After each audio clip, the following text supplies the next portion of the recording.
Hello dear students, welcome to BPIC online classes. How are you all? I hope you all are very well. मैं Mansar 12th class की sociology के part first के chapter 3 सामाजिक संस्थाएं निरंतरता एवं परिवर्तन के बारे में चर्चा आज करेंगे। सामाजिक संस्थाएं निरंतरता एवं परिवर्तन, जैसे फर्स्ट लेक्चर में पढ़ चुके हैं। सामाजिक संस्थाएं क्या है, सामाजिक संस्थाएं क्या होती है, इसको पहले ही लेक्चर में पढ़ चुके हैं। तो आज का टॉपिक है हमारा जाति की प्रमुख विशेषताएं। जाति की प्रमुख विशेषताएं के बारे में चर्चा करेंगे। जाति की प्रमुख विशेषताएं निम्नलिखित हैं। निम्नलिखित है, जैसे नंबर 1 जाति की प्रमुख विशेषताएं निम्नलिखित हैं। जैसे नंबर 1 जन्म पर आधारित सदस्यता। नंबर 1 है जन्म पर आधारित सदस्यता। जन्म पर आधारित सदस्यता।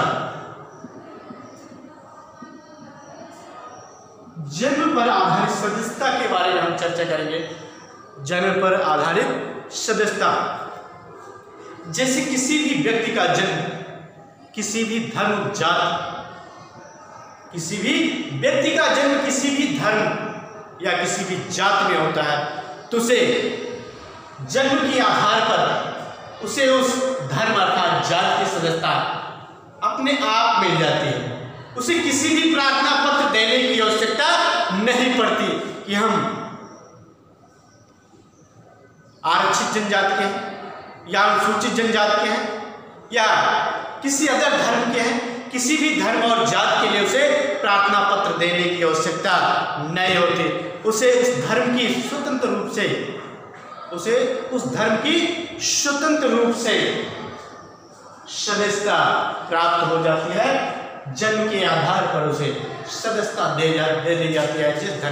जिस जात या धर्म में उस व्यक्ति का जन्म होता है, उसे जन्म अर्थात उस व्यक्ति के जन्म के आधार पर उसे जात अर्थात धर्म की सदस्यता दे दी जाती है।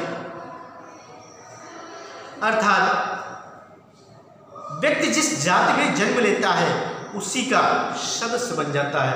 व्यक्ति जिस जाति में जन्म लेता है वो व्यक्ति उसी जाति का सदस्य बन जाता है। उसके लिए कोई प्रार्थना पत्र देने की आवश्यकता नहीं पड़ती, वह स्वतः ही उस जाति का सदस्य बन जाता है।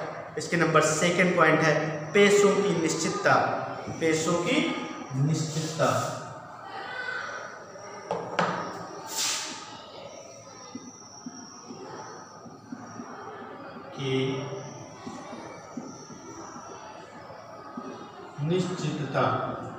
पेशों की निश्चितता के बारे में हम चर्चा करेंगे। पेशों की निश्चितता क्या है? पेशे का मतलब यहाँ पर व्यवसाय से है। पेशा है बनाया, पेशे का मतलब व्यवसाय।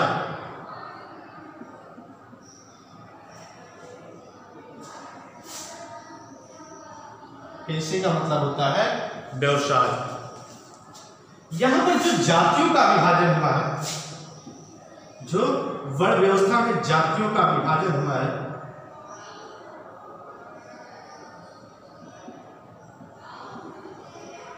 वर्ण व्यवस्था में जो जातियों का विभाजन हुआ है, उनके व्यवसाय के आधार पर विभाजन हुआ है, उनके कर्मों के आधार पर विभाजन हुआ है। कर्मों अर्थात उनके कार्यों के आधार पर वर्णों का विभाजन हुआ। जैसे कल फर्स्ट लेक्चर में बताया गया कि ब्राह्मण, क्षत्रिय, वैश्य, शूद्र, इस 4 वर्णों में समाज बटा हुआ था। इस 4 वर्णों में समाज बटा हुआ था। तो इन 4 वर्णों के अलग अलग व्यवसाय थे। जैसे ब्राह्मण का काम था पूजा पाठ कराना, क्षत्रियों का काम था सभी समाज के सभी वर्गों की रक्षा करना, वैश्यों का काम था सभी वर्गों के लिए भोजन की व्यवस्था अर्थात व्यवसाय अर्थात कृषि करना। ये वैश्यों का काम था अर्थात शूद्रों का काम था कि समाज के सभी व्यक्तियों की सेवा करना। ये व्यवसायों के आधार पर अर्थात उनके कर्मों के आधार पर उनकी निश्चितता की गई, उनके जाति का विभाजन किया गया। पेशों की निश्चितता, जो समाज था हमारा समाज, वो 4 वर्णों में विभाजित था। 4 वर्णों में उनकी कर्मों के आधार पर उनकी निश्चित किया गया था कि इनका व्यवसाय ये है, इनका व्यवसाय ये है। लेकिन आज वर्तमान में ये सारी चीजें पूर्ण रूप से समाप्त कर दी गई हैं। कोई भी व्यक्ति कोई भी व्यवसाय कर सकता है, उनके लिए कोई बाउंडेशन, कोई निश्चितता नहीं है। आज स्वतंत्र देश में स्वतंत्र रूप से सभी कामों को करने के लिए सभी व्यक्ति पूर्ण रूप से स्वतंत्र है, सभी कार्यों को कर सकते हैं। जैसे प्रत्येक जाति में पेशे व व्यवसाय पूर्ण निश्चित होते हैं। पहले प्रत्येक जाति में व्यवसाय जो होते थे पूर्ण निश्चित होते थे। जैसे कोई कुम्हार है तो कुम्हार का बच्चा वो मिट्टी के बर्तन ही बनाते थे। कोई कुम्हार है तो कुम्हार का बच्चा जो होता है वो मिट्टी के बर्तन बनाने का काम था। जैसे नाई होते हैं, बाल काटने का काम होता था। उनकी कर्मों के आधार पर, उनके कार्यों के आधार पर उनकी जाति का विभाजन किया गया। उन निश्चितता थी। ब्राह्मण होते थे, पूजा पाठ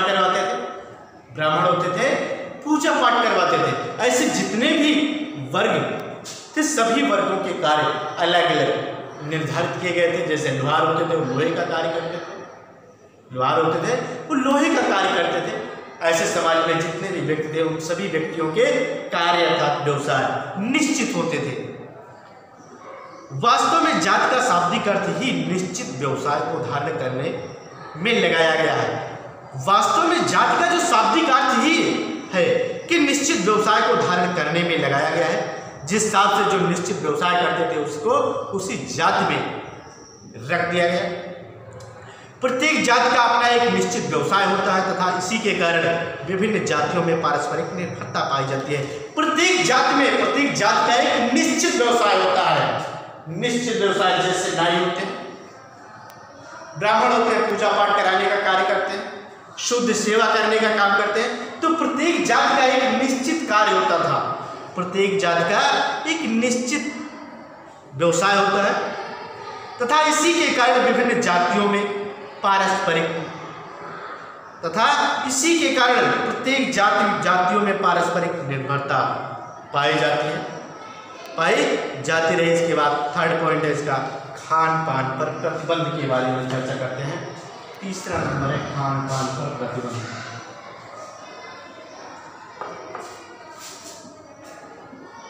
खान पान पर प्रतिबंध।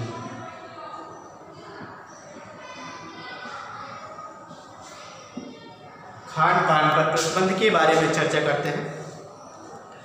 जाति व्यवस्था में खान पान पर प्रतिबंध होते थे। जाति व्यवस्था में खान पान पर भी प्रतिबंध होते थे। जैसे उच्च जाति के सदस्य निम्न जाति के सदस्यों का पकाया हुआ भोजन नहीं करते थे। जैसे उच्च जाति के सदस्य जो होते थे निम्न जाति के सदस्यों के द्वारा पकाया हुआ भोजन नहीं करते थे। भारत में ब्राह्मण शूद्रों के साथ खान पान के संबंध नहीं रखते थे। भारत में ब्राह्मण जो होते थे शूद्रों के साथ खान पान का संबंध नहीं रखते थे। ब्राह्मण शूद्रों के साथ खान पान का संबंध नहीं रखते थे। जाति व्यवस्था में खान पान के प्रतिबंध होते हैं। जाति व्यवस्था में खान पान पर भी प्रतिबंध होते थे। उच्च जाति के लोग निम्न जाति के हाथ का बनाया हुआ भोजन, पकाया हुआ भोजन नहीं करते थे और ना ही खान पान, ना ही शूद्रों से खान पान के साथ संबंध रखते थे, ना ही शूद्रों के साथ खान पान पर संबंध नहीं रखते थे। इसके बाद फोर्थ पॉइंट है ऊंच नीच की भावना। चौथा पॉइंट है ऊंच नीच की भावना।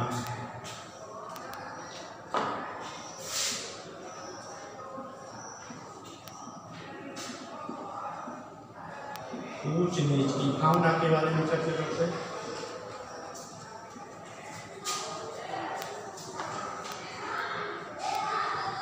जाति व्यवस्था के अंतर्गत एक जात दूसरे जातियों से ऊंची नीची होती है। जाति व्यवस्था के आधार पर एक जाति दूसरे जातियों से ऊंची नीची होती थी। जाति व्यवस्था के आधार पर एक जाति दूसरे जातियों से ऊंची नीची होती थी। एक जात जो होती थी वो दूसरी जातियों से ऊंची नीची होती थी।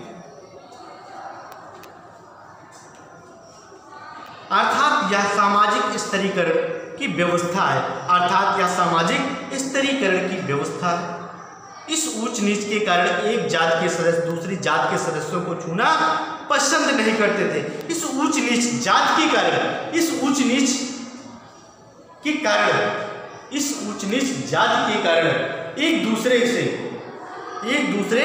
से सदस्यों को, एक दूसरे सदस्यों को छूना पसंद नहीं करते थे। भारतीय समाज में अस्पृश्यता की भावना अधिक पाई जाती रही है। भारतीय समाज में अस्पृश्यता की भावना अधिक पाई जाती रही है।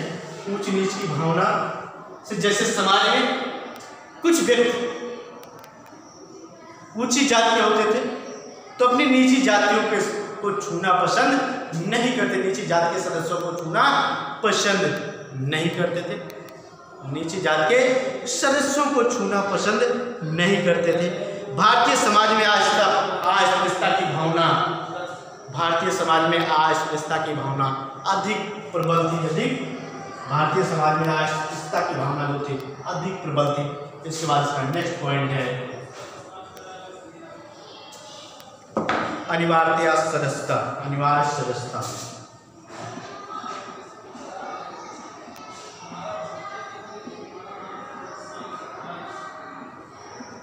अनिवार्य सदस्यता के बारे में चर्चा करेंगे।